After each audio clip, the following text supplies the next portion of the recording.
اما بعد فاعوذ باللہ من الشیطان الرجیم بسم اللہ الرحمن الرحیم یوم تری المؤمنین والمؤمنات یسعی نورہم بین ایدیہم وبایمانہم بشراکم الیوم جنات تجری من تحتها الانہار خالدین فیہا ذالک هو الفوز العظیم۔ صدق اللہ العظیم و صدق رسولہ الکریم۔ رب اشرح لی صدری ویسر لی امری واحلل عقدۃ من لسانی یفقہوا قولی۔ اللہم ارنا الحق حقا وارزقنا اتباعہ وارنا الباطل باطلا وارزقنا اجتنابہ۔ اللہم الہمنا رشدنا وعذنا من شرور انفسنا آمین یا رب العالمین۔ اللہم صلی علی محمد وعلی آل محمد کما صلیت علی ابراہیم وعلی آل ابراہیم انک حمید مجید۔ اللہم بارک علی محمد وعلی آل محمد کما بارکت علی ابراہیم وعلی آل ابراہیم انک حمید مجید، آمین یا رب العالمین۔ سورہ الحدید کی ابتدائی 11 آیات تک ہم نے پڑھا ہے۔ ابتدائی 6 آیات کے اندر تعارف ذات باری تعالیٰ ہمارے سامنے آیا، اور اس میں خصوصیت کے ساتھ بعض وہ چیزیں کہ جہاں تک ہم اپنی جو فزیکل اپروچ ہے اس کے ذریعے سے نہیں پہنچ سکتے، ان کا تذکرہ اللہ تعالیٰ نے بیان فرمایا، غیب کی باتوں کا تذکرہ فرمایا، اپنی قدرت کامل، قدرت قادر مطلق ہونے کا تذکرہ اللہ تعالیٰ نے ارشاد فرمایا۔ اس کے بعد 5 آیات کے اندر اللہ تعالیٰ نے کرنے کے کچھ کام جو ہیں وہ عطا فرمائے، اور دینی فرائض جو ہیں ان کی ادائیگی کا حکم فرمایا۔ اب اس سے اگلی سٹیج یہ ہے کہ یہ جن چیزوں کو حکم دیا جا رہا ہے یہ اس سے نتائج نکلیں گے۔ یہ ویسے ہی کوئی گویا کہ کسی نصیحت کرنے والے کی نصیحت نہیں ہے، بلکہ ان چیزوں کے نتائج نکلیں گے، اور جو نتائج ہیں وہ اگلی 4 آیات کے اندر آ رہے ہیں۔ یعنی ان حقائق کو تسلیم کر لینا، حضور صلی اللہ علیہ وآلہ وسلم نے جو بیان فرمائے تو اس کا فائدہ کیا ہوگا، اور جن چیزوں کا تذکرہ اللہ اور اللہ کے رسول نے بیان فرمایا اس سے پہلو تہی اختیار کرنا، کج روی اختیار کرنا، اس کے نتائج کیا نکلیں گے۔ اس سے آگے بڑھ کر یہ بات ابتداً میں نے بیان کر دی تھی کہ خطاب یہاں پر مسلمانوں سے ہے۔ عام طور پر ہم نکل جاتے ہیں ایسی آیات کا تذکرہ کرتے ہوئے کہ یہ شاید کفار کے لیے ہے، لیکن یہاں پر خطاب مسلمانوں سے ہے، یہ بات قابل غور ہے۔ یوم تری المؤمنین والمؤمنات، اور جو وہ دن آئے گا نبی جس روز آپ دیکھیں گے مومن مردوں کو بھی اور مومن خواتین کو بھی، یسعی نورہم بین ایدیہم وبایمانہم، کہ دوڑتا ہوگا ان کا نور ان کے سامنے بھی اور داہنی طرف بھی۔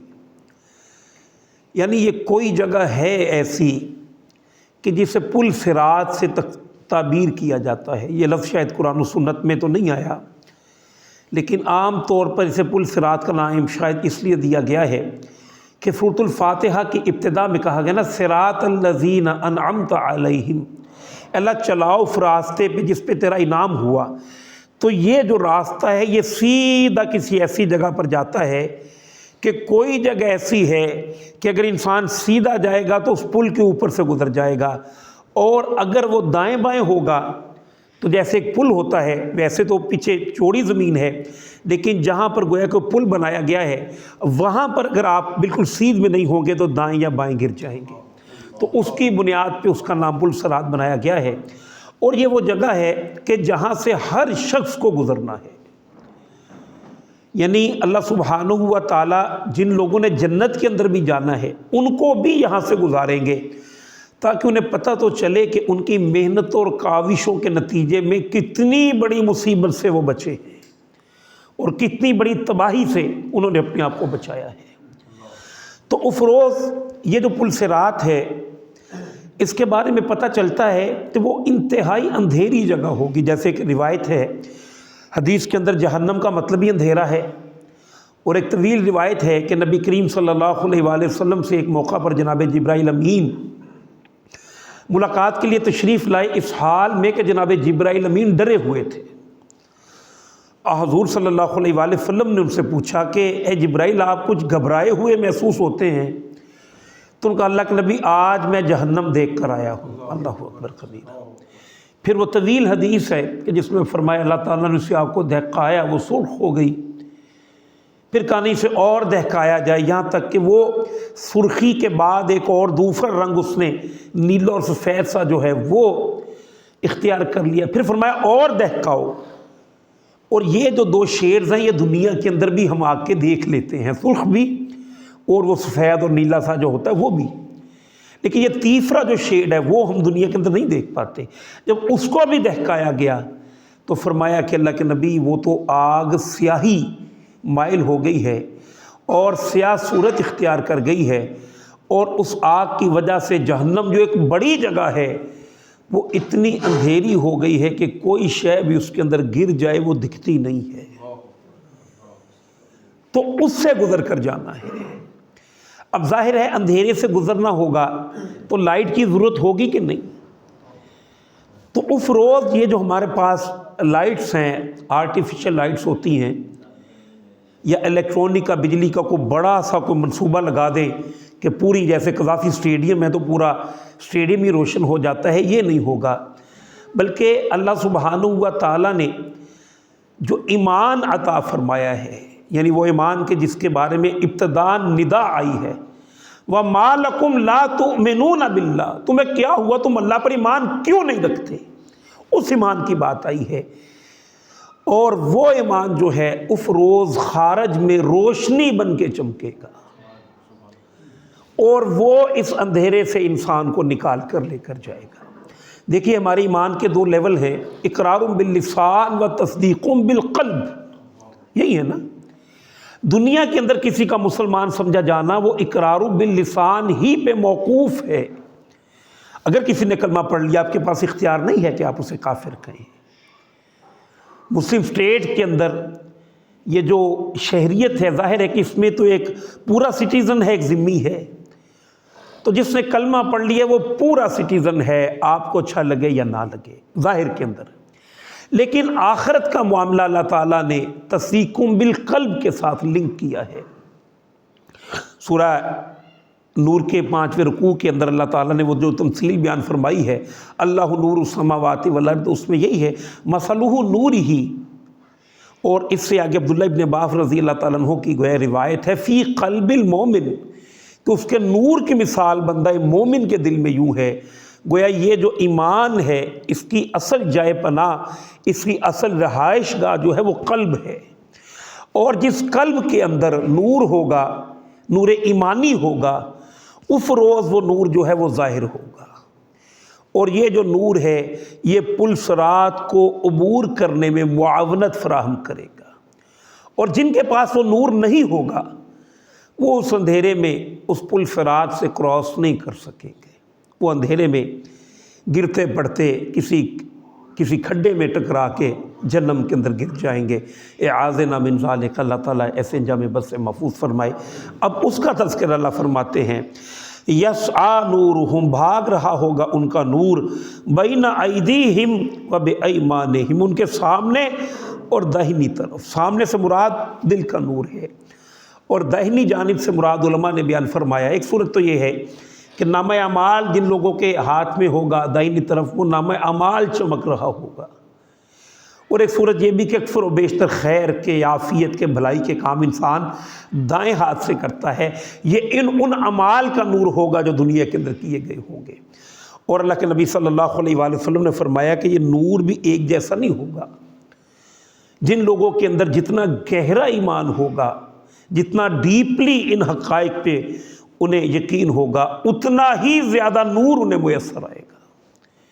یہاں تک کہ اللہ کے نبی نے ارشاد فرمایا، آپ مدینہ المنورہ میں یہ ارشاد فرماتے ہیں، اور فرماتے ہیں کہ بعض لوگوں کا نور اتنا ہوگا، یہاں سے مدینہ سے کوئی ارشاد فرمایا عدن یعنی یمن کا ایک شہر، وہاں تک اس کے قلب کے نور سے روشنی ہو رہی ہوگی، اور بعض کا فرمایا کہ سنا تک اس سے پیچھے کوئی شہر ہے، اور بعض کا فرمایا کہ بعض لوگ ایسے بھی ہوں گے مومنین کہ جن کو جن کو اتنا نور میسر آئے گا کہ ان کے پیروں کے آگے تھوڑی سی روشنی جو ہے یہ ہو جائے گی، اور یہ بھی بڑی نعمت ہوگا۔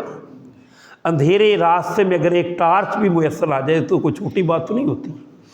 تو یہ گویا کہ ان کے آگے اور پیچھے دوڑ رہا ہوگا، اور اسی کے بارے میں سورہ تحریم کے اندر بھی اللہ تعالیٰ نے اس کا تذکرہ فرمایا ہے کہ جن لوگوں کا نور تھوڑا ہوگا وہ اللہ تعالیٰ کو پکار رہے ہوں گے، ربنا اتمم لنا نورنا، اے اللہ ہمارے نور کو کامل کر دے۔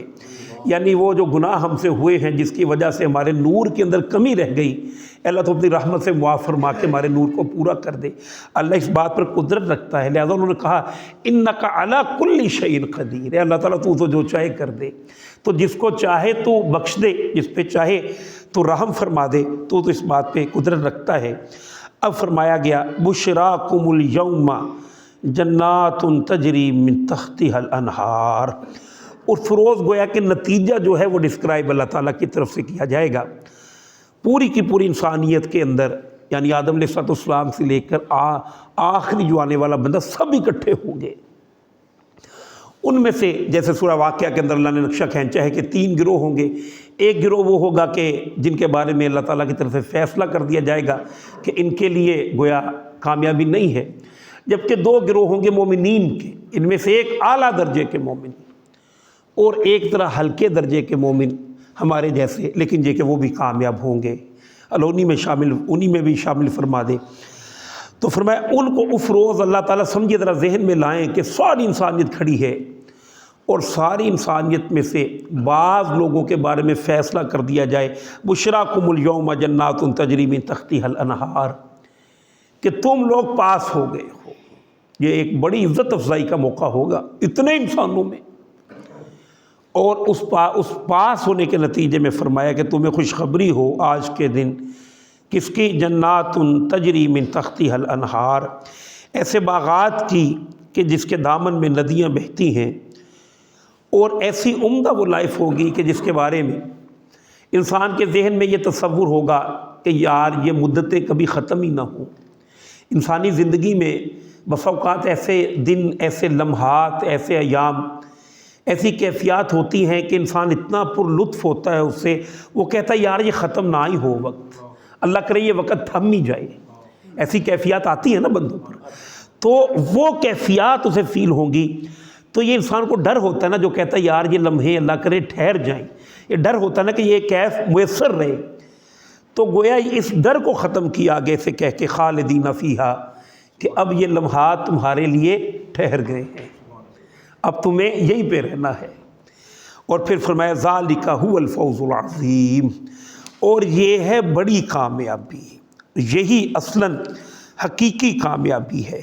جیسے اللہ سبحانہ و تعالیٰ نے ایک موقع پر یہ ارشاد فرمایا ہے وَفِي ذَلِكَ فَلْيَتَنَافَسِ الْمُتَنَافِسُونَ، کہ زور لگانے والوں کو اور آگے نکلنے والوں کو چاہیے کہ اس سطح پر، اس میدان میں آگے نکلے۔ زور تو لگ رہا ہے، دنیا کے اندر کوئی بھی کہیں پر بھی جمود نہیں ہے، یہ دنیا کی نیچر ایسی ہے کہ دنیا چل رہی ہے، آپ کو یہاں پر کوئی بھی جمود نظر نہیں آئے گا، ہر چیز چل رہی ہے، دنیا چل رہی ہے۔ جیسے خانہ کعبہ کے اندر اگر آپ دیکھیں گے، اور خانہ کعبہ کے جو طواف کو اگر کبھی آپ دیکھیں ٹیلی ویژن پہ، تو پتہ چلتا ہے کہ چل رہا ہے۔ اسی طرح اگر آپ دیکھیں تو پوری کی پوری کائنات چل رہی ہے، کھڑا کوئی نہیں ہے، زور لگ رہا ہے، سٹیپ بڑھ رہے ہیں۔ اللہ فرماتے ہیں اگر کسی نے بڑھانے ہیں تو اس طرف بڑھاؤ، اس طرف سے چلتے چلتے سیدھے راستے پر آ جاؤ، تو بڑی شے ہے کہ جو میسر آ جائے گی۔ اور یہ وہ کیفیت ہے کہ جنت کی نعمتیں گویا کہ ان کا کیا کہنا، احادیث کے اندر جو اس کی تفاصیل آئی ہیں ان کا بیان گویا اللہ تعالیٰ نے اس انداز سے بیان کیا ہے۔ میکسیمم وہ چیزیں اللہ نے بیان کی ہیں جن کے بارے میں کچھ ہم غور و خوض کر سکیں، اور اس کے بارے میں فرمایا ہے کہ یہ تو نزول ہے، اس کی اصل جو شے ہے، جیسے سورہ سجدہ کے اندر بھی اللہ نے بیان فرمایا ہے کہ اللہ تعالیٰ نے لوگوں کی آنکھوں کی ٹھنڈک اور راحت کا وہ سامان تیار کر رکھا ہے کسی کو کوئی اور اندازہ بھی نہیں ہے۔ یعنی کوئی چیز آپ نے کبھی دیکھی نہیں، کوئی شخص نے سیب کھایا ہی نہ ہو، سیب دیکھا ہی نہ ہو، آپ اس کا لطف کیا بیان کریں گے؟ آپ میکسیمم کہیں گے یار بڑا مزیدار پھل ہے، اس سے زیادہ تو آپ نہیں نہ کہہ سکتے۔ اسی طرح ان کیفیات کا ہم اندازہ ہی نہیں کر سکتے جو کچھ اللہ تعالیٰ نے وہاں پر ہمارے لیے تیار کر کے رکھا ہوا ہے۔ کچھ نقشے ہیں جو کھینچے ہیں لیکن وہ پورے نہیں ہیں، کیونکہ ہمارا ذہن اتنا نہیں ہے کہ ان چیزوں کا جائزہ لے سکے۔ یہ گویا پکچر کی ایک تصویر ہے۔ اب گویا آپ فلم، ٹیلی ویژن وغیرہ ڈرامے دیکھتے ہیں تو اس میں دیکھتے ہیں ایک سین چل رہا ہے ڈرامے میں، پھر اچانک پردہ ہٹتا ہے، دوسرا سین آ جاتا ہے، ایسا ہوتا ہے نا۔ تو یہ ایک سین ہے، اپنے ذہن میں آپ رکھیں کہ سکون ہی سکون ہے۔ اب سین جو ہے وہ پلٹا ہے اور اس کی جگہ نیا سین ان لوگوں کے بارے میں کہ جنہوں نے ان حقائق کو تسلیم نہیں کیا جو رسول نے بیان کیے تھے، ان کا کیا نتیجہ نکلا ہے۔ اور اس میں بھی خصوصیت کے ساتھ کون، کہ جو منافق ہے، کافر نہیں۔ منافق کون ہوتا ہے دنیا کے اندر؟ جو مسلمان سمجھا جاتا ہے۔ منافر کافر کو نہیں کہتے، جو کلمہ گو ہوتا ہے۔ اس میں دو صورتیں ہیں، ایک صورت وہ کہ دانستہ جھوٹ موٹ کا کلمہ پڑھتا ہے، شعوری منافق۔ اسی طرح غیر شعوری منافقین کا بھی تذکرہ اللہ تعالیٰ نے کیا ہے، وہ پورا کا پورا گویا کہ ان آگے 4 جو سٹیجز ہیں وہ آ جائیں گے انشاءاللہ۔ ان کی کیفیت کیا ہے؟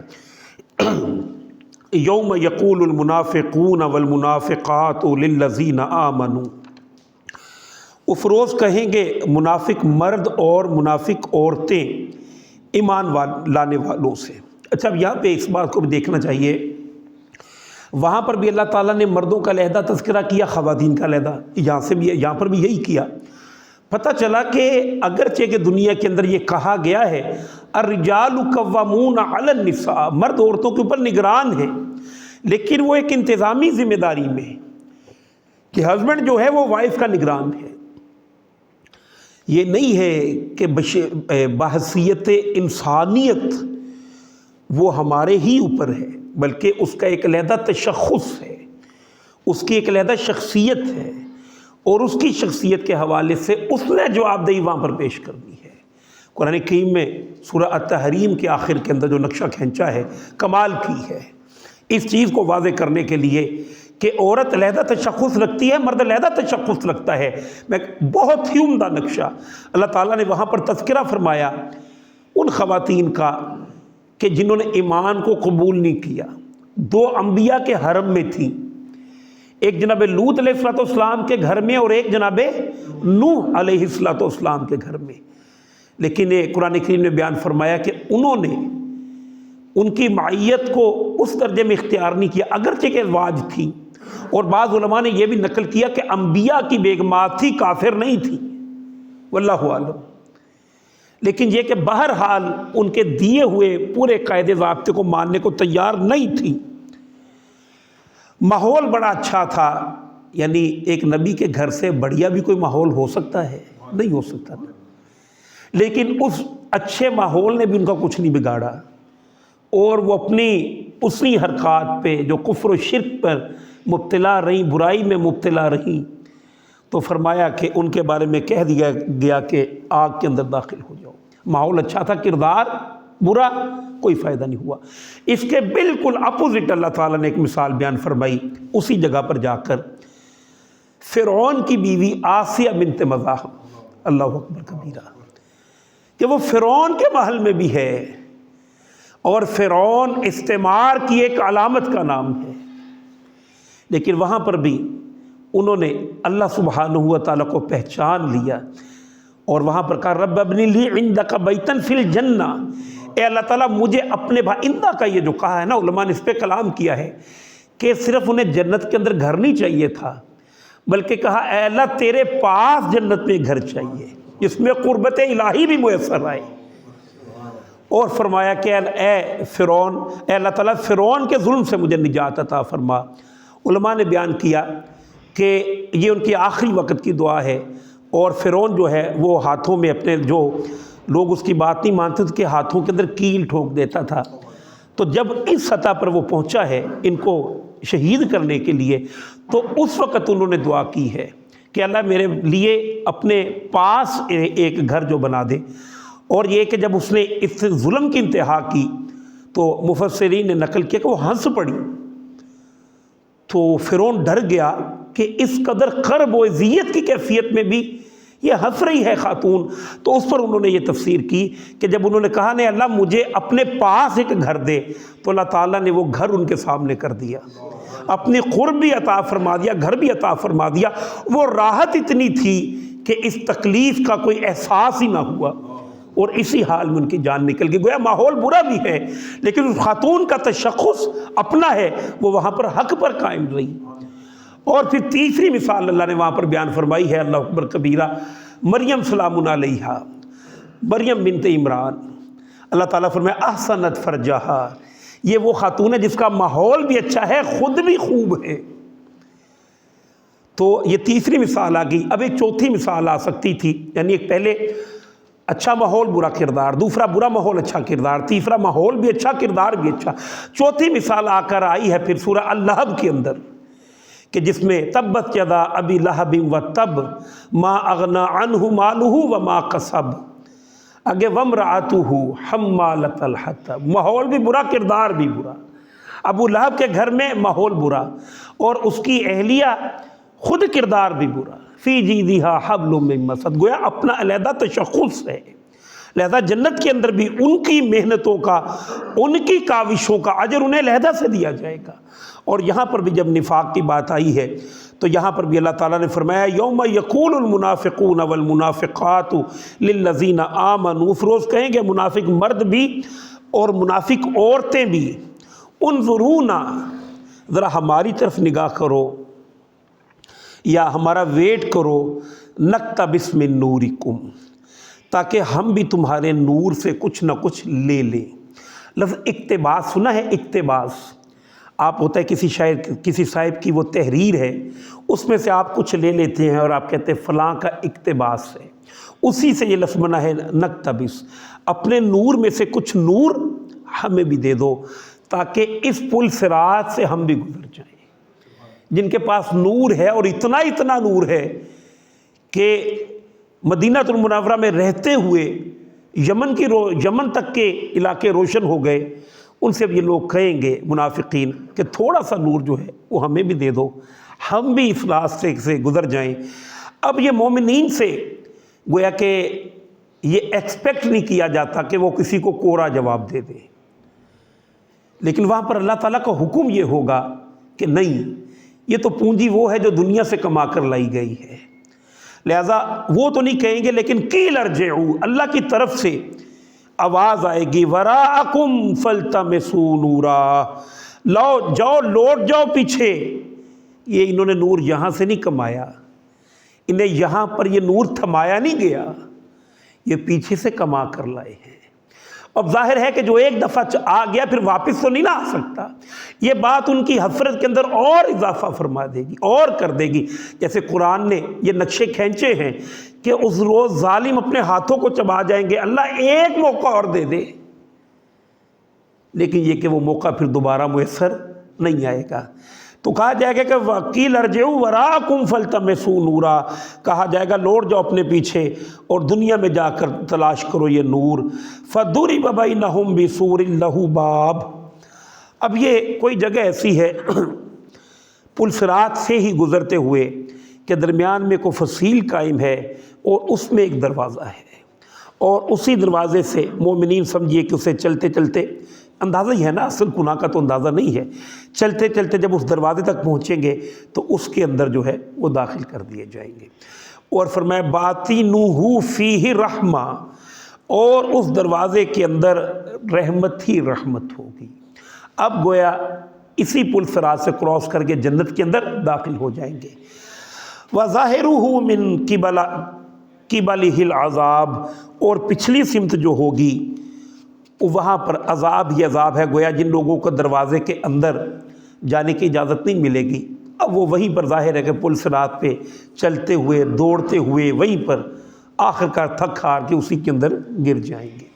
اب جب انہیں کہا گیا، انہوں نے آواز تو دی تھی نا کہ نور دو، تو اس وقت آواز اللہ کی طرف سے آ گئی۔ اب یہ لوگ راستے کو کراس کر گئے ہیں، جب کراس کر گئے ہیں تو اب انہوں نے دوبارہ ان کو پکارا، ینادونہم، وہ پکارے انہیں، الم نکم معاکم، وہ منافقین کہیں گے کہ کیا ہم دنیا میں تمہارے ساتھ نہیں تھے؟ یعنی پتہ چلا کہ ایک ہی علاقے کے لوگ ہیں، ایک ہی سوسائٹی کے لوگ ہیں، ایک ہی مجلسوں میں بیٹھنے والے لوگ ہیں۔ تبھی تو کہا الم نکم معکم، کیا ہم اکٹھے نہیں تھے؟ لیکن یہ کہ اپنا اپنا علیحدہ علیحدہ تشخص ہے۔ جیسے ابھی مثال آ گئی، فرعون ہو یا آسیہ بنت مزاحم ہو، فرعون یہ کہنے میں حق بجانب ہوگا کہ نہیں کہ ہم اکٹھے ہی تھے؟ یا فرعون کے جو ملازمین کافر ہوں گے وہ کہنے میں حق بجانب ہیں کہ نہیں؟ اس کا پھر جواب جو ہے وہ مومنین نے دیا ہے۔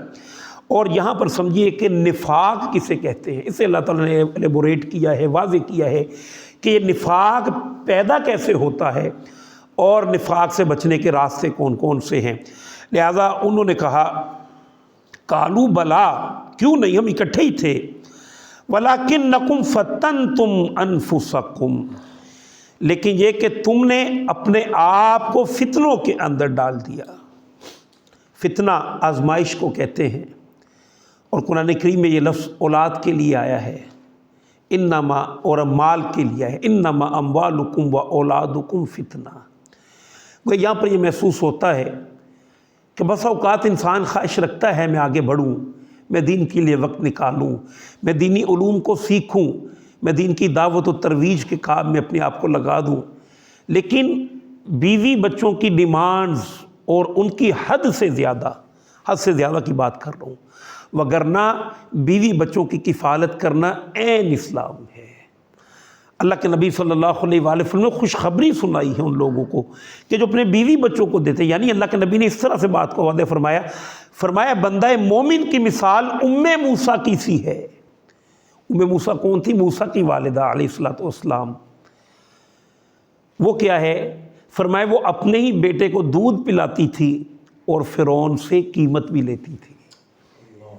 اب جانتے ہیں نا جناب موسیٰ علیہ السلام فرعون کے محل میں پلے تھے، پھر وہ طویل واقعہ ہے کہ کسی کا دودھ نہیں پیتے تھے۔ ان کی بہن تھی مریم، وہ گئی وہاں پر، بڑی ہوشیار تھی، انہوں نے جا کر کہا کہ ایک گھر کو میں جانتی ہوں کہ جس کا دودھ یہ بچہ پی لے گا۔ انہوں نے کہا کہ اسے لے آؤ۔ اب وہ بھاگی گئی ہیں اور اپنی والدہ کو کہا، اب والدہ بھی بھاگتی ہوئی آئی ہیں۔ اب فرعون نے کہا کہ یہ ہمارا بچہ ہے، آپ اس کو دودھ پلائیے اور اس کی دودھ کی اجرت ہم آپ کو دیں گے۔ تو فرمایا بندہ مومن کی مثال ام موسیٰ کی سی ہے، وہ اپنے ہی بیٹے کو دودھ پلاتی تھی، فرعون سے اجرت بھی پاتی تھی۔ اسی طرح بندہ مومن اپنے ہی بچوں کو پالتا ہے، ان کی احتیاجات کو پورا کرتا ہے، ان کی ضرورتوں کا خیال رکھتا ہے، ان کی نگہداشت کے لیے راتوں کو جاگتا ہے، اللہ تعالیٰ اسے صدقے کا اجر بھی دے دیتے ہیں۔ یہ ضرور، ہاں حد سے نہ بڑھ جائے، یہ نہ ہو کہ بچے کی محبت اتنی غالب آ گئی، اہلیہ کی محبت اتنی ہی غالب آ گئی کہ اللہ کی حدود ہی کو پامال کر دے۔ اس میں اس سینس پہ بات کی گیا، انما اموالکم و اولادکم فتنہ۔ یہ محبت اس قدر دل نشیں ہے کہ یہ انسان کو مغلوب کر لیتی ہے۔ اس کا تجربہ آپ کو بھی ہے، مجھے بھی ہے، تو اس میں ہوشیار رہنے کی بات کی ہے۔ فرمایا تم نے اپنے آپ کو فتنوں کے اندر مبتلا کر دیا، یہ دل نشین محبتیں انہوں نے تمہیں گرا دیا، یہ تمہارے اوپر غالب آ گئیں، یہ تمہارا یہ مسئلہ ہوا۔ اسی وجہ سے اللہ تعالیٰ نے فرمایا سورہ الکہف کے اندر بھی المال والبنون زینت الحیات الدنیا، بے شک مال اور بیٹے یہ دنیاوی حسن کا سامان ہے، والباقیات الصالحات خیر عند ربک ثوابا وخیر عملا، اور باقی رہنے والی تو تیرے رب کے نزدیک نیکیاں ہیں۔ تو اصل شے یہ ہے کہ چیزوں کو وضع الشیء الی محلہ، ایسی جگہ پہ رکھا جائے جہاں پہ رکھنا چاہیے۔ لہذا انہوں نے آگے سے کہا کہ وَلَكِنَّكُمْ فَتَنْتُمْ أَنفُسَكُمْ، تم نے اپنے آپ کو دنیا کی محبت کے فتنے میں ڈال دیا۔ نمبر 2، وَتَرَبَّصْتُمْ، اور تم ہمارے احکامات کے حوالے سے تاخیر کا شکار رہے۔ یہ چیزیں واضح بھی ہو گئیں، اس کے باوجود آگے بڑھ کر، ایک ہوتا آگے بڑھ کر کام کرنا اور ایک ہے تاخیر کرنا۔ اذان کی آواز آ گئی، نماز پڑھنی بھی ہے، لیکن پھر بھی کہ تھوڑا ابھی ٹائم ہے ہی، پھر بالکل جب دیکھا کہ ٹائم جانے ہی والا ہے تو جلدی بھاگے اور 5 منٹ میں نماز پڑھ لی۔ وہ کیفیت، جیسے عام طور پر یہی اصل میں نفاق میں لے جانے والی شے ہے۔ پھر یہ کہ کہیں پر کوئی مشکل مرحلہ آ گیا تو اور مشکل ہو گئی۔ اس کے برعکس جو مومنین ہیں ان کا رویہ کیا ہے؟ اللہ کے نبی صلی اللہ علیہ وآلہ وسلم غزوہ بدر کے لیے مشاورت کر رہے ہیں، اور غزوہ بدر سے مراد کیا ہے؟ ایک نوخیز سوسائٹی ہے اور سائے ائمۃ الکفر ہے۔ اللہ کے نبی مشورہ کر رہے ہیں۔ جناب مقداد نے کیا کہا؟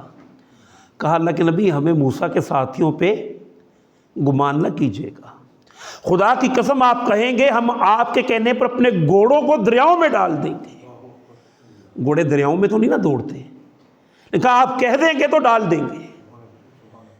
اسی طرح کی کیفیت ایک بڑے عظیم شخص کی صورت میں جناب ابراہیم علیہ السلام، یعنی اللہ تعالیٰ نے خود ارشاد فرمایا سلام علی ابراہیم، اور ایک جگہ فرمایا ابراہیم الذی وفا، ابراہیم تو وہ ہے جس نے حق وفا ادا کر دیا۔ یہ ذرا تاخیر والا کردار، پیچھے ہٹنے والا کردار، اور ایک وہ کہ آگے بڑھنے والا کردار، یعنی کردار وہ ہے نا کہ ایمان مجھے روکے ہے تو کھینچے ہے مجھے کفر، کعبہ میرے پیچھے کلیسا میرے آگے، ایک کیفیت تو یہ، جبکہ دوسری کیفیت واپس نہیں پھیرا کوئی فرما جنوں کا، اور تنہا نہیں لوٹی کبھی آواز جرس کی، خیریت جا راحت تن سہتے داما، سب بھول گئی مصلحتیں اہل ہوس کی۔ ایک یہ کیفیت ہے کہ اپنی جہاں مرض ہے، بیماری ہے، کچھ بھی ہے، میسج آ گیا تو بس جانا ہی ہے۔ یہ دو مختلف کردار ہیں۔ فرمایا وَتَرَبَّصْتُمْ، تم تاخیر والے تھے، تم سوچتے رہے کہ اچھا اللہ کرے یہ ندا ٹل ہی جائے، اللہ کرے یہ آواز آئی ہے یہ رک ہی جائے، جان چھوٹ ہی جائے، اور اسی سے آگے بڑھ کر پھر گویا کہ تیسرا مسئلہ اللہ سبحانہ و تعالیٰ نے ارشاد فرمایا وَارْتَبْتُمْ، اور تم شک میں پڑ گئے۔ یعنی پہلا معاملہ کیا ہے کہ پہلے تو آپ کے اندر یہ فیلنگز تھیں کہ یار یہ کام کرنا چاہیے، بیوی بچوں کی محبت جو ہے وہ ذرا غالب آ گئی، کچھ پیچھے رہ گئے، لیکن بہرحال یہ پتہ تھا، دل کے اندر خواہش تھی کہ یار یہ کام کرنا چاہیے، نہیں کر پا رہا لیکن یہ کہ کرنا چاہیے۔ دوسرے معاملے میں آ کے کو دیکھ رہے کہ ذرا تیل دیکھو، تیل کی دھار دیکھو ہوتا کیا ہے۔ اب تیسرے میں کیا ہوا کہ یار کچھ بھی نہیں ہوا، میں نے اگر یہ کام نہیں کیا تو میرا بزنس تو چل رہا ہے، گھر کے اندر خوشحالی ہے، کوئی عذاب تو نہیں آیا، پتہ نہیں یہ آخرت ہونی بھی ہے کہ نہیں۔ ورتب تم شک میں پڑ گئے، تمہیں وہ کیٹاگوریکل جو یقین ہونا چاہیے وہ نہیں رہا۔ یہ تیسرا مسئلہ جو ہے فرمایا کہ تم شک میں پڑ گئے۔ اور چوتھی بات پھر اللہ تعالیٰ نے ارشاد فرمائی ہے وَغَرَّتْكُمُ الْأَمَانِيُّ، اور تمہیں خوش کن خواہشات نے دھوکے میں ڈال دیا۔ یہ کیا ہے؟ مَا غَرَّكَ بِرَبِّكَ الْكَرِيمِ، کہ تمہیں کس نے کریم رب کے بارے میں دھوکے میں ڈال دیا۔ یہی تو مسائل پیدا ہوئے نا اہل کتاب کے ہاں بھی۔ کیا کہا؟ وَلَن تَمَسْنَا النَّارُ إِلَّا ایام معدودہ، کہ ہمیں آگ نہیں چھوڑے گی، چھوئے گی معاف کیجیے گا، لیکن گنتی کے چند دن۔ گویا پہلا تیسرے معاملے پر، اور یہ ایسے ہی ہوتا ہے کہ ابتدا کے اندر آپ کچھ پیچھے ہوئے، جیسے یہ 4 سٹیجز ہیں، تو دوسری صورت کیا ہے، کچھ پیچھے ہوئے لوگ پوچھتے کہ یار آپ یہ کام نہیں کر رہے، تو جھوٹے بہانے بنانے شروع کر دیے۔ اب جب بہانے بناتے ہوئے ذرا مزید عرصہ گزر گیا، اب لوگ ہنسنا شروع کر دیں گے، انہیں یہی کہنا ہے اب قسم کھا کر نہیں، اللہ کی قسم ایسے تھا یار، میں بیزی تھا۔ تو اس سے بھی آگے چلے جائیں گے تو تیسری سطح پہ پھر لوگوں کو روکتے ہیں کہ یار یہ کام کیوں کر رہے ہو، کیوں کہ یہ رک جائیں گے تو قافلہ خود بخود ہی رک جائے گا۔ اور چوتھی سطح پہ پھر یہ کہ عداوت کا پیدا ہو جانا کہ ان کی وجہ سے ہم مصیبت میں ہیں، جب بھی ندا آتی ہے یہ دیتے ہیں، جب بھی پکارا جاتا ہے یہ آتے ہیں باہر، ہم ایکسپوز ہو جاتے ہیں، یہ کوئی ہو ہی نہ۔ تو چوتھی سطح پر جا کر پھر یہ کہ اہل ایمان کے ساتھ بغض و عداوت پیدا ہو جانا، یہ منافقین کی سمجھے منافقت کی آخری صورت ہے۔ اور یہی 4 چیزیں ہیں کہ جن کا اللہ سبحانہ و تعالیٰ نے تذکرہ فرمایا۔ آگے اللہ سبحانہ و تعالیٰ نے ارشاد فرمایا ہے، حالانکہ بندہ مومن نے ایمان کے ساتھ داخلے کے ساتھ ہی یہ بات طے کر لی ہے، ان اللہ اشتری من المؤمنین انفسهم واموالهم بان لهم الجنہ، اپنا جان اور مال تو وہ فروخت کر چکا ہے، لیکن جب یہ مال اور جان دینے کی باری آتی ہے تو وہ پیچھے ہٹتا ہے۔ ہے۔ جیسے اللہ تعالیٰ نے سورہ حج کے اندر فرمایا وَمِنَ النَّاسِ مَن يَعْبُدُ اللَّهَ عَلَىٰ حَرْفٍ، اور لوگوں میں سے ایسے بھی ہیں جو اللہ کی عبادت کرنا چاہتے ہیں ذرا کنارے کنارے، ذرا پیچھے رہ کے، ڈیپلی جائیں گے تو ڈوبنے کا خطرہ ہے۔ جیسے کہا ہے نا سورہ بقرہ کے اندر کہ نُؤْمِنُ كَمَا آمَنَ السُّفَهَاءُ، یہ منافقین نے کہا کیا ہم ایمان لائیں ان بے وقوفوں کی طرح؟ کسے کہا ہوگا بے وقوف؟ جناب ابو بکر کو کہا ہوگا، جناب عثمان غنی کو کہا ہوگا، یہی ہے بے وقوف، سب کچھ دے دیا۔ جناب عمر فاروق کو کہا ہوگا رضی اللہ عنہم اجمعین۔ تو یہ مسائل کے عداوت کا پھر پیدا ہو جانا کہ ان کی وجہ سے معاشرے کے اندر ہمارا گلٹی ہونا ایکسپوز ہوتا ہے، یہ نہ ہوتے تو بچے ہی رہتے۔ اگر سب کی دم ہی نہ ہو تو کون دیکھے گا کہ یہ بلی کی دم نہیں ہے، کسی کی بھی نہیں؟ تو یہ بات وہ بنتی ہے کہ جو عداوت کا باعث بنتی ہے۔ اور چوتھا پھر جیسے اللہ تعالیٰ نے فرمایا ہے کہ وَغَرَّتْكُمُ الْأَمَانِي، اور تمہیں مبتلا کر دیا یا دھوکہ دے دیا تمہیں تمہاری خوش کن خواہشات نے۔ کوئی حساب کتاب نہیں ہوگا تو اللہ تو بڑا رحمان ہے، اللہ تو بخشنے والا ہے، اللہ تو 70 ماؤں سے بڑھ کر محبت کرتا ہے۔ اللہ سبحانہ و تعالیٰ ہمیں ہماری والدہ تو ہمیں نہیں جلا سکتی کہ اللہ تعالیٰ ہمیں جلائیں گے۔ پھر یہ ہے کہ جس سے اللہ فرمایا کہ وشفل تھنکنگز کی اصطلاح ڈاکٹر صاحب جو ہے وہ اس کے لیے استعمال کیا کرتے تھے، اللہ سبحانہ و تعالیٰ نے اس کے حوالے سے کچھ باتوں کا تذکرہ فرمایا۔ وَقَالُوا، اور وہ کہتے ہیں لَن تَمَسْنَا النَّارُ إِلَّا أَيَّامًا مَعْدُودًا، کہ میں آگ نہیں چھوئے گی لیکن گنتی کے چند دن۔ قُلْ أَتَّخَذْتُمْ عِندَ اللَّهِ عَهْدًا، کیا تم نے اللہ سے کوئی عہد کر رکھا ہے؟ فَلَن يُخْلِفَ اللَّهُ عَهْدَهُ ام تقولون علی اللہ ما لا تعلمون، کیا تم نے اللہ تعالیٰ سے کوئی عہد کر رکھا ہے کہ اللہ تعالیٰ اس عہد سے پھرے گا نہیں، یا خود ہی وہ کچھ کہتے رہتے ہو جس کا تمہیں علم ہی نہیں، خود ہی باتیں بناتے رہتے ہو، خود ہی کہانیاں چھیڑ کے بیٹھے رہتے ہو؟ یہ اصل معاملہ یہ ہے۔ اور اسی طرح اللہ سبحانہ وتعالیٰ نے فرمایا وَغَرَّهُمْ فِي دِينِهِمْ مَا كَانُوا يَفْتَرُونَ، اور وہ کہتے ہیں کہ نہیں چھوئے گی ہمیں آگ مگر گنتی کے چند روز، اور انہیں دھوکے میں ڈال دیا ان کے دین کے بارے میں اس جھوٹ نے جو وہ گھڑ رہے ہیں۔ اب اللہ تعالیٰ نے ایک سمجھیے، جیسے کہتے نا کہ وہ آدمی سویا ہو تو اسے ہلایا جائے، تو ہلایا ہے۔ سورہ المائدہ کی آیت نمبر 18 میں خطاب یہود سے ہے، لیکن وہ یہی کہتے تھے نا کہ ہم تو اللہ تعالیٰ کے بڑے پسندیدہ بندے ہیں۔ اللہ نے کیا کہا؟ قُلْ فَلِمَ يُعَذِّبُكُمْ بِذُنُوبِكُمْ، اچھا تم پسندیدہ ہو تو پھر تمہارے گناہوں کی وجہ سے اللہ تم پہ عذاب کیوں بھیجتا ہے؟ اب اگر آج کے دور کے اندر دیکھیں سب سے زیادہ مشکل میں کون ہے؟ گزشتہ 20 صدیوں میں تو انتہا ہو گئی، 20 برسوں میں 2000 کے 24 برس لگا لیں، 2000 کے بعد تو مسلمانوں کا جو کچھ ہوا ہے وہ کسی سے ڈھکا چھپا تھوڑی ہے۔ وجہ کیا ہے؟ یہ اللہ تعالیٰ کی نمائندہ جماعت ہے، اور نمائندہ جماعت ہونے کی حیثیت کا اس نے گویا کہ کوئی فائدہ نہیں اٹھایا۔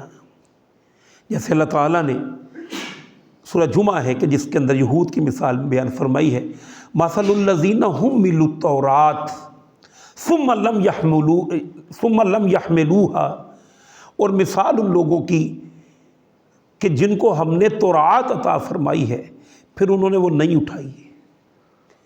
فرمایا پھر ان کی مثال ایسے ہی ہے کہ جیسی کسی گدھے کی پیٹھ پر کوئی بہت ساری کتابیں لاد دی گئی ہوں، اگرچہ تورات تھی ان کے پاس، لیکن یہ کہ اس پر جب استفادہ نہیں کیا تو ویسے ہی ہیں کہ جیسے گدھے پر کوئی کتاب لاد دی جائے وہ استفادہ تو نہیں کر سکتا۔ تو آج اسی سطح پہ ہم کھڑے ہیں، اور یہی وجہ ہے کہ آج ہمیں ہر سطح پر مار پڑ رہی ہے۔ کیوں؟ ہم سارے انسانوں میں مسلمان جو تھے اللہ تعالیٰ کے نمائندہ تھے۔ اچھا اس سے آگے چلے جائیے، مسلمان ملکوں میں سے سب سے برا حال کس کا ہے؟ جو افراتفری ہمارے ہاں ہے کہ انڈونیشیا میں ہے، کیوں جی؟ ملائیشیا میں، بنگلہ دیش میں ایسی خبریں سنتے ہیں آپ؟ سب سے برے حالات ہمارے، کیوں؟ ہم نے کہا ہم تو اسلام کا قلعہ ہیں، ہمارے پاس تو ایٹمی قوت ہے۔ تو جب بندہ نعرے لگاتا ہے نا، اپنے آپ کو ایسے ذرا بڑا بنا کے پیش کرتا ہے، پھر عمل نہیں کرتا، تو اسے پھر زیادہ جوتیاں پڑتی ہیں۔ یہی آج اسی سٹیج پہ ہم کھڑے ہیں، ورنہ سب سے برے حالات یا تو عربوں کے ہیں، کیونکہ بہرحال وہ تو بڑے مجرم ہیں، تو دوسرے نمبر پہ ہمارے برے حالات ہیں۔ اللہ تعالیٰ ہمارے لیے بہتری پیدا فرمائے، لیکن اس وقت کی جو کیفیت ہے اللہ کا فضل ہے، وگرنہ عام انسانوں پر زندگی مشکل ہو گئی ہے۔ یعنی میں کیا باتیں کروں کہ عام لوگوں کے جو مسائل ہیں کہ 20-20 ہزار تنخواہ اور 30-30 ہزار گیس اور بجلی کے بل ہی آ گئے، یہ کچھ ہے معاشرے کے اندر۔ اور اس سے آگے نکل کر ہماری معاشرت جو برباد ہو رہی ہے، یہ سوشل میڈیا کے ذریعے سے اور یہ ٹک ٹاک وغیرہ کے ذریعے سے جو کچھ ہو رہا ہے، میں آپ کو کیا بات بتاؤں کہ میرے کولیگ ہیں، اس کے 5 بچے ہیں، اب اس کی اہلیہ جو ہے وہ ٹک ٹاک بنانا شروع ہو گئے، ویل چیئر ہیں، اور یہ مسائل وہاں پر زیادہ ہیں۔ میں یہ میری آبزرویشن ہو سکتا غلط ہو، شہروں میں اتنے مسائل نہیں ہیں، شہروں کے بچیاں جو ہیں وہ اویئر ہیں، اس سطح تک نہیں وہ پہنچے ہو۔ وہ 5 بچوں کی ماں وہ ٹک ٹاک ہی ہوگی کسی کے ساتھ بناتی، یہ بھی آج کل کے واقعات ہیں، تو بتاتے ہوئے شرم آتی۔ مطلب یہ ہماری سوسائٹی کے مسائل پیدا ہوئے ہیں، اسی وجہ سے اللہ تعالیٰ کے عذاب کا اور اللہ تعالیٰ کے عطاب کا ہم جو ہیں وہ شکار ہوئے ہیں۔ تو اللہ سبحانہ و تعالیٰ کے بارے میں یہ جو اعتدال والا رویہ ہے وہ کیا ہے؟ نبی عبادی انی انا الغفور الرحیم، اے نبی لوگوں کو بتا دیجئے کہ میں واقعتاً بڑا غفور الرحیم ہوں، یہ کوئی جھوٹی بات نہیں ہے، لیکن وَأَنَّ عَذَابِي هُوَ الْعَذَابُ الْعَلِيمُ، اور میرا عذاب جو ہے وہ بھی دردناک ہے، وہ بھی۔ پھر اسی طرح اللہ سبحانہ وتعالیٰ نے ایک جگہ پر ارشاد فرمایا اعلموا ان اللہ شدید العقاب وان اللہ غفور الرحیم، لوگو جان لو کہ بے شک اللہ سبحانہ وتعالیٰ سخت عذاب دینے والا ہے اور بخشنے والا اور مہربان بھی ہے۔ تو یہ دونوں چیزوں کو اگر پیرالل لے کے انسان چلے گا تو پھر انشاءاللہ العزیز معاملات جو ہیں وہ ٹھیک ڈگر پر رہیں گے، لیکن اگر پیرالل لے کر نہیں چلیں گے تو پھر مسائل جو ہیں وہ پیدا ہوتے ہیں۔ اب اللہ تعالیٰ نے ان کے نتیجے کو بھی سمجھیے کہ ڈکلیئر کر دیا، فَالْيَوْمَ لَا يُؤْخَذُ مِنْكُمْ فِدْيَةٌ، اب گویا ان منافقوں سے جو کہہ رہے تھے کہ ہم تمہارے ساتھ تھے، ہمیں بھی کچھ نور دو، بھاگ رہے تھے، اب ان کے نتیجے کا تذکرہ اللہ نے بیان فرمایا۔ فَالْيَوْمَ لَا يُؤْخَذُ مِنْكُمْ فِدْيَةٌ، تو پس ہے منافقوں آج تم سے کوئی فدیہ قبول نہیں کیا جائے گا۔ دنیا کے اندر ہم کوئی برائی وغیرہ کرتے ہیں، اللہ تعالیٰ نے فدیے کا نظام بنا رکھا ہے، فرمایا کوئی فدیہ قبول نہیں کیا جائے گا۔ وَلَا مِنَ الَّذِينَ كَفَرُوا، اور نہ ہی ان سے جنہوں نے کفر کیا ہے۔ گویا اب تو اللہ تعالیٰ نے دونوں کو باندھ کر ایک ہی گرہ لگا دی۔ دنیا کے اندر وہ مسلمان تصدیقوں اقرار باللسان سے سمجھے جاتے تھے، لیکن یہاں پر کیا کہا ہے؟ منافقوں نہ تو تم سے اور نہ ہی کافروں سے ہم کوئی بھی فدیہ قبول کریں گے۔ جیسے اللہ تعالیٰ نے سورہ نساء کے اندر فرمایا ان اللہ جامع المنافقین والکافرین فی جہنم جمیعا، بے شک اللہ منافقوں اور کافروں کو جہنم میں اکٹھا کرنے والا ہے۔ تو دنیا کے اندر اگرچہ وہ مسلمان تصور کیے جاتے تھے، لیکن افروز اللہ تعالیٰ انہیں کافروں کے ساتھ ہی کریں گے۔ ہی مولا و مأواکم النار، اور تمہارا ٹھکانہ آگ ہے۔ ماوا عربی زبان میں کہتے ہیں کسی ایسی جگہ کو جہاں پر جا کر انسان پناہ لے سکے، تو یہ طنز کا انداز ہے کہ تمہارے پناہ کی جگہ تو آگ ہی ہے۔ جیسے کہا اللہ تعالیٰ نے سورہ قیامہ کے اندر کہ افروز لوگ کہیں گے اللہ کا جاہ و جلال دیکھ کر کہ عین المفر، کا جگہ کلا لا وزر، کوئی مفر نہیں ہے، الی ربک یومئذ المستقر، اللہ کے پاس جا کے ٹھکانہ ہے اور وہی تمہارے فیصلے کرے گا۔ وَبِئْسَ مَأْوَاكُمُ النَّارُ هِيَ مَوْلَاكُمْ، وہی تمہارا ٹھکانہ بھی ہے، وہی تمہارا ساتھی بھی ہے۔ وَبِئْسَ الْمَصِيرُ، اور بڑی ہی وہ لوٹنے کی بری جگہ ہے۔ اب یہ گویا کہ نتیجوں کو بیان کر دیا۔ اب یہاں پہ دیکھیں ان 15 آیات کے اندر جو کچھ ہم نے پڑھا، اللہ کا تذکرہ آ گیا، احکامات آ گئے اور ان کے جو نتائج ہیں وہ آ گئے۔ اب کیا ہونا چاہیے؟ اب اللہ تعالیٰ نے بھرپور ایک صدا لگائی ہے کہ لوگوں 2 اور 2 4 کی طرح چیزیں میں نے تمہارے سامنے بیان کر دی۔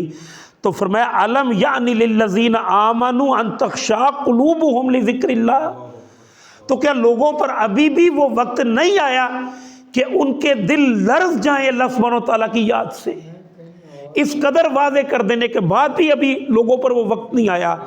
اور فرمایا وما نزل من الحق، اور نہ ہی اس سے کہ جو اللہ سبحانہ و تعالیٰ کی طرف سے حق نازل ہوا ہے یہ گویا، اور اس کے ضمن میں ہمارے استاد تھے مومن صاحب، جب ہم نے ادھر پڑھا قرآن اکیڈمی، وہ انہوں نے ایک واقعہ سنایا، کوئی بڑے معروف اللہ کے ولی ہیں، تو وہ ڈاکو تھے یا بڑے بدماش قسم کے آدمی تھے. انہوں نے کسی خاتون کو کہا کہ مجھ سے شادی کر لو، تو اس نے کہا کہ میں نہیں کروں گی، یا اس کے والد نے کہا کہ نہیں کریں گے. انہوں نے فیصلہ کیا کہ وہ اس بچی کو اٹھا کر لے جائیں گے. لہذا وہ رات کے کسی پچھلے پہر ان کے گھر میں حملہ آور ہونے جا رہے تھے کہ اس گھر کے اندر ان کے والد صاحب جو تھے وہ قرآن پڑھ رہے تھے، اور ان کی زبان سے یہ الفاظ نکلے، الم یعن للذین آمنوا ان تخشع قلوبہم لذکر اللہ، اور کیا لوگوں پر ابھی وہ وقت نہیں آیا کہ ان کے دل جھک جائیں اللہ تعالیٰ کی طرف، اللہ کی یاد سے. وما نزل من الحق، اور اس سے جو نازل ہوا ہے حق میں سے، تو اس سے ان کی زندگی کی سمجھیے کیفیت جو ہے وہ تبدیل ہو گئی، اور اس ایک آیت ان کی زندگی ہی کو تبدیل کر کے رکھ دیا. اور فرمایا ولا یکونوا کالذین اوتوا الکتاب من قبل، اور لوگوں دیکھو خطاب مومنوں سے ہے، ان لوگوں کی طرح نہ ہو جانا جنہیں تم سے پہلے کتابیں عطا کی گئی تھی، وہی روش تم بھی اختیار نہ کرنا. فطال علیہم الامد، پھر ان پر فطال علیہم الامد، پھر ان پر زمانہ طویل گزر گیا غفلت میں. فقست قلوبہم، تو ان کے دل جو ہیں پھر وہ سخت ہو گئے. پتہ چلا کہ انسان اگر معصیت کی زندگی بسر کرتا ہے تو دل کی نرمی جو ہے رفتہ رفتہ ختم ہو جاتی ہے، اور انسانوں کے دل جو ہیں وہ سخت ہوتے چلے جاتے ہیں. جیسے اللہ سبحانہ و تعالیٰ نے تذکرہ فرمایا ہے سورۃ البقرہ کے اندر پتھروں کے بارے میں. اللہ تعالیٰ نے ارشاد فرمایا ثم قست قلوبکم، یہ کون لوگ تھے کہ گائے کا واقعہ ہے نا سورۃ البقرہ کے اندر، ان کے سامنے چیزیں بالکل واضح ہو گئی. عامل نامی جو بندہ مر گیا تھا، پھر موسیٰ علیہ السلام کے پاس کیس آیا، انہوں نے یہ کہا کہ کسی گائے کو ذبح کرو. اب وہ اس گائے کو ذبح کرنا نہیں چاہتے تھے، لہذا انہوں نے بڑے کوشش کی کہ کسی طریقے یہ جان چھوٹ ہی جائے گائے کو ذبح کرنے سے. لیکن وہ جیسے جیسے سوال کرتے جاتے اللہ تعالیٰ ان کی پسندیدہ گائے جو ہے وہ نقشہ بناتے چلے جاتے، یہاں تک کہ پھر انہیں ذبح کرنی پڑ ہی گئی. اور پھر ان کو کہا گیا تھا کہ اس کے گوشت کا ایک ٹکڑا لے کے میت پہ مارو، وہ زندہ ہو جائے گا. لہذا وہ یہی ہوا. اب اس نے بتا دیا کہ قتل کس نے کیا تھا.